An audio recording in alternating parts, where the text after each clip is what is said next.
அன்பர்களே வணக்கம். நாம இந்த வீடியோ பதிவுல பார்க்க போறது, நாம் நினைத்த காரியத்தை எப்படி எளிதாக பெற முடியும். அப்படி நாம் நினைத்த காரியத்தை நிறைவேற்ற வேண்டும் என்றால் இந்த 3ஆம் பிறை நாளில் அது சாத்தியமாகும். அப்படி என்ன விசேஷம் என்று நீங்கள் நினைக்கலாம். இந்த 3ஆம் பிறை பாத்தீங்கன்னா ஹிந்து, கிறிஸ்டின், முஸ்லிம் 3 மதங்களிலும் இந்த பிறை ஒரு அடையாளமாக காணப்படுகிறது. ஹிந்து பாத்தீங்கன்னா சிவன் தலையின் மேல் பிறை நிலவு தெரியும். அதுபோன்று கிறிஸ்தவத்தில் பார்த்தீங்கன்னா மேரி மாதா பிறை நிலவில் மேல் இருப்பது போன்ற ஒரு அடையாளம் காணப்படும். அதுபோன்று இஸ்லாமிய மதத்தின் மேல் மசூதியின் மேல் ஒரு அடையாளமாக அது காணப்படுகிறது. அப்படி என்றால் நீங்கள் தெளிவாக தெரிந்து கொள்ள வேண்டிய ஒரு விஷயம் இருக்கிறது. இந்த அறிவியல் தோன்றுவதற்கு முன்பு இவர்களை எல்லாம் வழி நடத்தியது இல்லை என்றால் இவர்களுக்கெல்லாம் பிரதான ஒரு வழிகாட்டியாக இருந்தது இந்த நிலவு. அறிவியல் ரீதியாக பார்த்தால் கூட நிலவின் ஈர்ப்பு விசையால் நம் கடலில் அலைகள் எழும்புகின்றது. அப்படி பார்க்கும்போது நிலவினுடைய ஈர்ப்பு விசை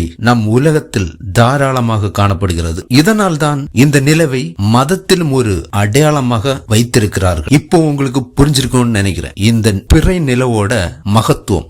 நாம் எது கேட்டாலும் நடக்கும். ஆனால் அதற்கு ஒரு தகுதியை நாம் உருவாக்க வேண்டும். நாம் குழப்பமான மனநிலையோடு இருக்கக்கூடாது. நிலவனுடைய அடையாளமே மன தெளிச்சலுக்கான ஒரு அடையாளம். எனவே நாம் கேட்கக்கூடிய காரியங்கள் எதுவாக இருந்தாலும் நாம் மனதை ஒருநிலைப்படுத்தி அதை கேட்கும் போது எந்த காரியங்கள் இருந்தாலும் அது கிடைக்கும். இப்படிப்பட்ட இந்த புனிதமான நாள் என்றைக்கு வருதென்றால் அமாவாசை முடிந்த 3வது நாள் தான் இந்த பிறை நிலவு பார்க்க முடியும். இந்த பிறை நிலவு இரவு முழுவதும் இருப்பதில்லை. ஒரு அரை மணி நேரம் மட்டும்தான் வானில் தோன்றும். அது தோன்றக்கூடிய நேரத்தில் நாம் விழிப்புடன் இருந்து அதை பார்த்தோம் என்றால் மிகப்பெரிய ஆற்றல் அதன் மூலம் கிடைக்கப்படும். எனவேதான் இந்த நாளை மிக முக்கியமாக பண்டைய காலத்திலிருந்தே பின்பற்றி வருகிறார்கள். இதை நாம் மத ரீதியாக பார்க்க வேண்டிய அவசியம் இல்லை. அனைவருக்கும் இது சமமானது. உங்க இஷ்ட தெய்வத்தை நினைத்து அந்த நிலவை பார்த்து நீங்கள் எது உங்களுக்கு முக்கியமாக காணப்படுகிறதோ தேவைப்படுகிறதோ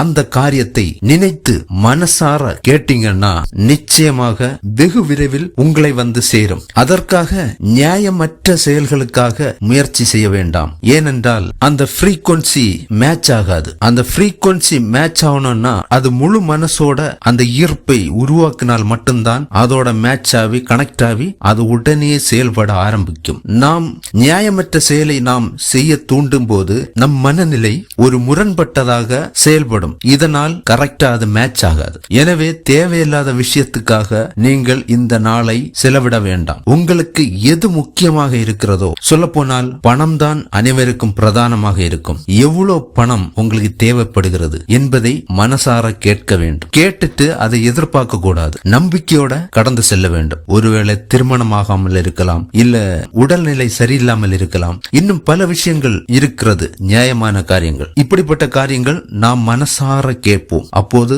அவரும் மனசார நமக்கு அருளி செய்வார்.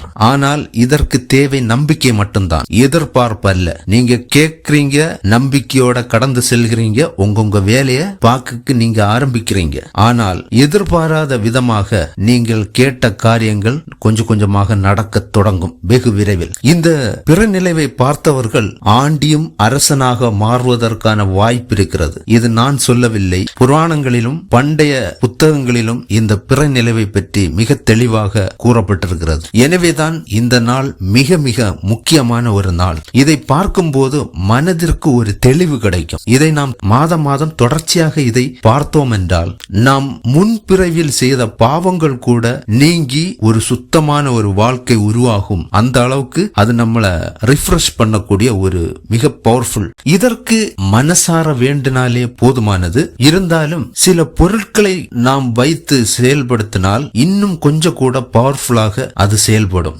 இதற்காக ஒரு பிடி பச்சரிசி எடுத்து உங்க கைகளில் வைத்து அதனுடன் 5 ரூபாய் நாணயம் வைத்து ஒரு கையில் பச்சரிசி ஒரு கையில் நாணயம் வைத்து யாசகம் கேட்பது போல் கையை ஏந்தியபடி நிலவை பார்த்து, நிலவு வானில் தோன்றும் போது அதை பார்த்து உங்களுக்கு தேவையானதை கேட்டு அதை கண்குளிர பார்த்து மன திருப்தியோடு கடந்து செல்லுங்கள். இது குறைந்தபட்சம் அரை மணி நேரம்தான் வானில் தோன்றும். நீங்கள் வேண்டிய பிறகு இந்த பச்சரிசியை மறுநாள் காகங்கள் குருவிகளுக்கு போடுங்கள். இல்லை என்றால் கால் படாத இடம் பார்த்து போட்டு விடுங்கள். அந்த 5 ரூபாய் நாணயத்தை நீங்கள் பணம் வைக்கக்கூடிய பீரோவில், கல்லாப்பட்டி, பர்ஸ் போன்ற இடங்களில் அதை ஒரு சேவிங்ஸாக வைக்க தொடங்குங்கள். அதை செலவு செய்ய வேண்டாம். இந்த 5 ரூபாய் 5 லட்சமாகவும் மாறும், 5 கோடியாகவும் மாறும். அது நாம் கேட்கக்கூடிய விதத்தை பொறுத்து இருக்கிறது. ஒரு நிலைப்படுத்தி நியாயமானதை கேட்டால் நிச்சயமாக எதுவா இருந்தாலும் கிடைக்கும். இப்படிப்பட்ட இந்த முக்கியமான நாள் நாளைய தினம் திங்கட்கிழமை மாலை 6:30 மணியிலிருந்து 7:15க்குள் வானில் தெரியும். இந்த நேரத்தை பயன்படுத்திக் கொள்ளுங்கள்.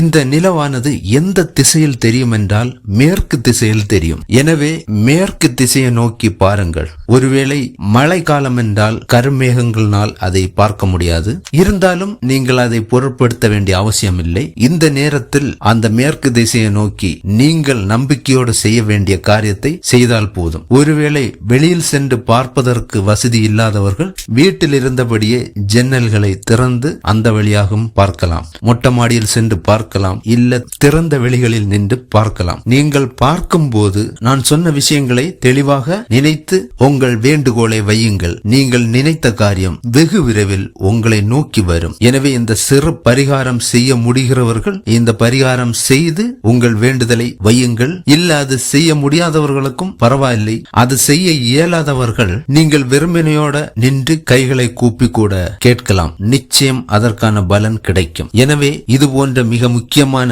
நாட்களையும் நேரங்களையும் தெரிந்து கொள்ள சேனலை சப்ஸ்கிரைப் பண்ணி தொடர்ந்து இணைந்திருங்கள். நல்லதே நடக்கும். வாழ்க வளமுடன்.